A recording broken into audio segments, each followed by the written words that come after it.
What's up, everyone? Most of you know the bread and butter of this channel is my Port Battle series, where I look at classic arcade games and see how well or poorly they've been ported to various home console and computer systems.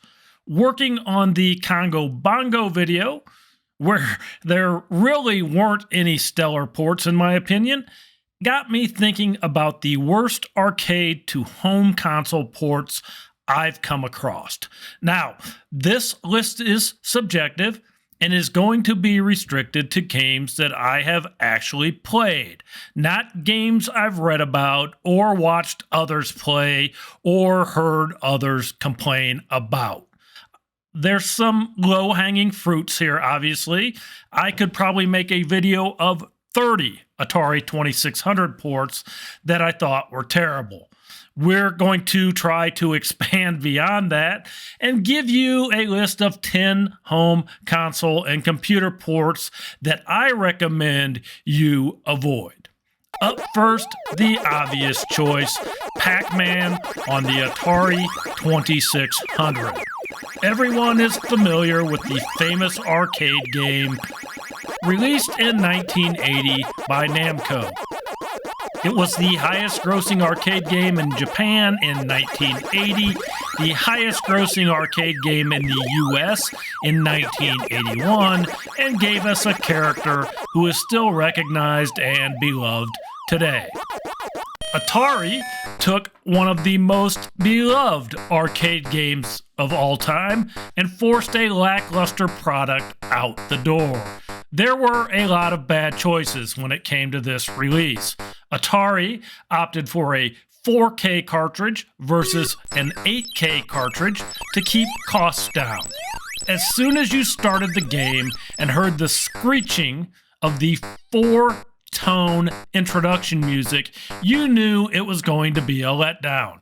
Then you stepped into gameplay, where you were subjected to poor color choices, bad sound effects, flickering that made your eyes tired, bonus items that had been replaced by a generic square or vitamin, and a lack of cutscenes that added to the cuteness of the original arcade game.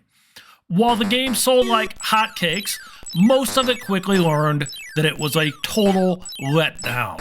Some will argue with me, tell me they played the heck out of it. They will accuse me of not being old enough to have experienced the game back in the day. I was 14 years old when this game came out. I was their target audience, the primary demographic. A kid who played the heck out of Pac-Man in the arcade and wanted to experience it at home. We played it because it was all we had at home, not because it was good. Years later, Dentar 816 released a homebrew of Pac-Man on an 8K cartridge. The maze was improved and more arcade accurate. The color scheme was improved. The multicolor ghosts returned, as did the correct bonus items. Sound effects no longer hurt your ears, and the beloved cutscenes returned. This is what Pac-Man should have looked like on the 2600, given enough time, the proper cartridge, and someone coding the game who actually gave a damn about authenticity. Next, my favorite game of all time, Donkey Kong, released to the arcades in 1981 by Nintendo.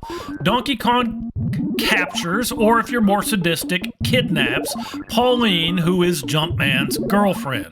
Jumpman must reach Pauline on each of the 4 levels to rescue her. The order of the levels varies depending on your locale. The US ROM set plays differently than the Japanese ROM set.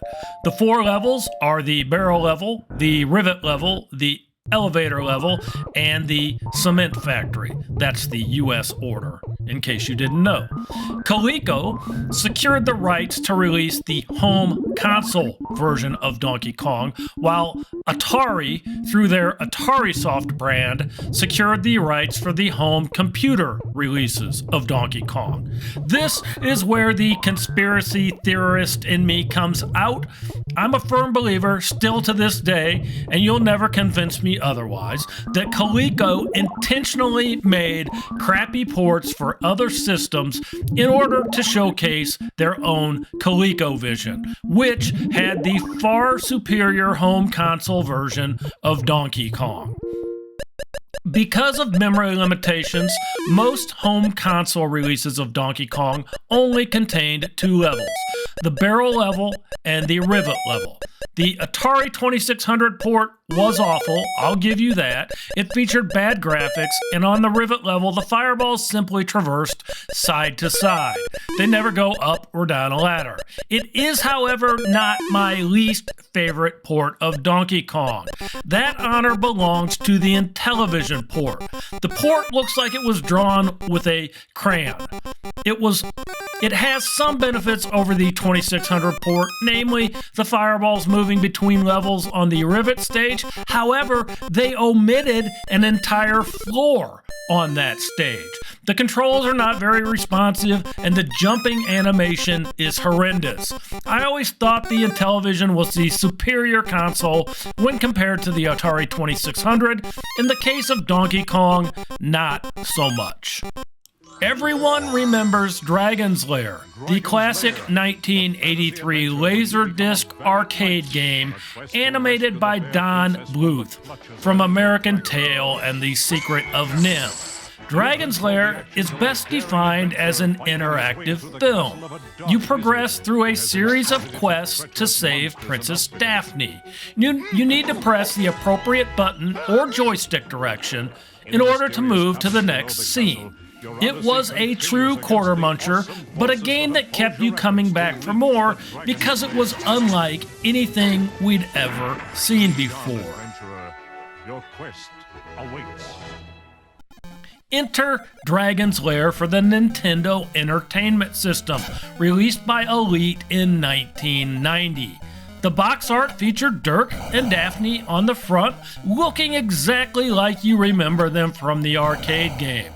Dragon's Lair on the NES is a side-scrolling quest, and not a particularly good one at that. For a side-scrolling game, Dirk's movements are so slow and sluggish, it sucks the life out of the game completely. The first screen of the game becomes an exercise in frustration with little direction and a try something until it sticks experimentation approach. After dying 5 or 6 times and being forced to watch the accompanying animation, I was ready to throw the game out the window. Then you move to the next screen and you do the same thing over again. As an aside, the Commodore 64 version is fairly brutal as well. One of the most visually appealing arcade games I've ever seen was Nintendo's 1982 release of Popeye. It was like a cartoon came to life on the screen. My jaw dropped the first time I saw it in person.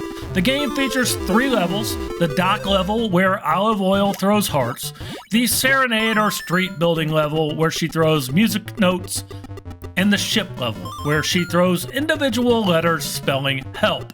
You must collect the thrown items before they reach the bottom of the screen and disappear. You must avoid Brutus or Bluto. He's actually listed as Brutus on the arcade game flyer, who can jump from floor to floor and swipe at you from above. He will throw bottles at you, as will the Sea Hag, who occasionally appears to the side of the screen. A buzzard appears on the ship level, and skulls are thrown as difficulty increases. You have a can of spinach at your disposal, and why wouldn't you? It's Popeye, which gives you 10 seconds of invincibility and allows you to punch Brutus or Bluto off the screen. The dock level features a bucket you can drop on Brutus's head, rendering him incapable for a period of time. The Serenade level or street building level features a seesaw with Wimpy and Sweet Pea that you can use to avoid Brutus. Parker Brothers released a port of Popeye for the Magnavox Odyssey² in 1982. The platform just wasn't capable of delivering a quality port due to its hardware limitations. The port is single level only, the dock level. Some of the stairs have been replaced with elevator type things on the side of the screens, which you may or may not be able to get on. The characters have been relegated to stick figures. There is no sea hag, no bucket drop. And if the hearts reach the bottom, you actually have to punch them to make Popeye bend over and pick them up. The sounds are subpar, and it's just a disappointing port altogether. Chase HQ was a capable racing game released by Taito in 1988. You are a police officer and are given a clearly identifiable target vehicle at the beginning of each level. Your goal is to reach the target vehicle within the given time frame and ram the driver into submission. There are some pathing options, and taking the wrong path will increase the time needed to reach the target vehicle. Ocean Software released a port for the Commodore 64 in 1989. The graphics were laughable, terrible, even compared to some other poor Commodore 64 ports. The sounds were abysmal. The SID chip was one of the features of the Commodore 64. Why this game sounds like an Atari 2600 port is beyond me. And finally, the frame rate is atrocious. It almost feels like you're playing a stop-motion video or slideshow rather than a smooth, flowing racing game. Pit Stop 2, Outrun, and Buggy Boy all showed us that smooth racing was possible on the Commodore 64. This game did not. While Chase HQ was a capable racing game, one of my favorites is Crazy Taxi. Released to the arcades in 1999, it's just a blast to play. You're a taxi driver and must pick up passengers and deliver them to their destination. Your goal is to get them there in the fastest time. You can also earn tips for stunts such as drifts, jumps, near misses, and combos of these moves. To be honest, it's just my goal to reach my destination without hitting everything in sight. As long as time remains after a passenger drop-off, you can pick up another, earning more time and continuing on. Crazy Taxi Catch a Ride, released by THQ in 2003, was an attempt to bring the arcade version to the Game Boy Advance. There are plenty of folks who love this port, and while the game is decent, it does have a couple of things which hinder it significantly. The graphics are the first thing you'll notice. It doesn't look terrible, but it's blocky, pixelated, and not real pleasing to the eye. Second is the frame rate. Much of the Crazy Taxi experience is based on the sense of speed. You're simply not going to get that, as the frame rate in this game is terrible. It's not like playing a slideshow similar to Chase HQ on the Commodore 64, but you also don't get the sense of speed that you do on the arcade cabinet. The biggest drawback, in my opinion, is the draw distance. Passengers and destinations won't come into view until the last minute, oftentimes not giving you ample opportunity to stop if you even see it at all. The game almost becomes a memorization game where the further you get, the more you have to remember where stops and people are. When you take all three of these factors into consideration at the same time, it makes the game not so much fun, in my opinion. Our final racing game was one I discovered after my Outrun port battle. At the time, I wasn't really looking at consoles outside of the US. A viewer reached out to me to let me know I'd missed the worst Outrun port of them all. Everybody knows Outrun, right? The groundbreaking driver released by Sega in 1986. Pick your music track, get in your red sports car convertible, and drive down the road with your blonde passenger. Crash hard enough and watch her get ejected violently from the vehicle. The Amstrad Color PC version of Outrun was released by US Gold in 1988. The first thing you'll notice is the music. Gone. Completely missing. You can't pick your music track. There's no music at all. Once you start to drive, you'll notice something else. No sounds, no engine sounds, no tire squealing on takeoff.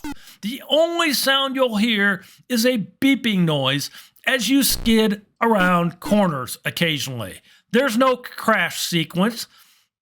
If you crash, the car just teleports back to the middle of the road. And finally, the frame rate is once again terrible. The game looks more like a slideshow than a fast-paced racer. I would not gift this game to my own worst enemy.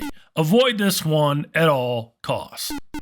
I am not a big fan of fighting games. I don't know why, they just never really appealed to me. Pit Fighter was just that, a fighting game released by Atari in 1990. It was one of the first games to feature motion-captured, digitized actors and movement. It was a decent fighting game, not among the best and not really remarkable in my opinion. Most will bring up the Super NES port of Pit Fighter when mentioning the worst home arcade ports, and it is bad. Your opponent starts with much more health than you, and then attacks you before you can even process what is happening. It's unrelenting, the hit detection sucks, and the game just isn't enjoyable. However, years ago, I picked up a bunch of Game Boy games at a garage sale. Pit Fighter for the Game Boy was included. The graphics are horrendous. Three of the opponents are omitted. There are no weapons. Hit detection is awful. Did I mention the horrendous graphics? Those things made this port unplayable. It truly is one of the worst home arcade ports I have ever played. Rygar was released by Tecmo in 1986 and is a decent arcade side-scroller. You simply jump, duck, and climb at the appropriate times and shoot the enemies with your disc armor. There are power-ups to collect and a timer that counts down. Fail to reach the end of the level within the time frame, and a powerful fire monster appears and tries to attack you aggressively. It's had its share of decent ports, including the NES port, which added RPG elements, basically changed the game entirely. I don't really compare it to the arcade game because it's so different. One of the ports that wasn't so good was the Commodore 64 port, again released by US Gold in 1987. The graphics and sound are just unforgivable. Sure, the arcade game wasn't earth-shattering graphically, but at least you could tell what you were looking at. On the Commodore 64 version, almost everything on the screen is indistinguishable. Certain enemies will rush you so fast you'll hardly notice them coming from the edge of the screen before they are on top of you and killing you. It leads to so many unnatural kills that just aren't present in the arcade game. The arcade game was fun. This port, in my opinion, is anything but that. Finally, in Donkey Kong Jr., the tables have turned and Mario has imprisoned Donkey Kong. It's Junior's job to rescue his papa. Similar to Donkey Kong, Junior is comprised of 4 levels: the vine level, the chain level, the springboard level, and the hideout. The order of levels is also region dependent, with the US and Japanese ROM sets playing differently. I was never very good at Donkey Kong Jr. I was pretty good at Donkey Kong. I did enjoy the game regardless. That was until I played the Atari 2600 port of Donkey Kong Jr., released by Coleco in 1983. In my opinion, this is the worst arcade port ever made for a home console, period. Let's start with the one redeeming quality of this game. The main intro music plays, and it doesn't sound half bad for the 2600. That's it. You got Donkey Kong up there in the cage, looking like a deformed gingerbread man, and Junior doesn't look much better. Outside of the main intro music, the sounds are terrible. I'd almost rather hear nails on a chalkboard than the vine climbing sounds in this port. The levels are all wrong. Vines and platforms are in the wrong places and alignment. On the chain screen, only 3 locks are present. There are no droppable fruits, which is a big element in the original gameplay.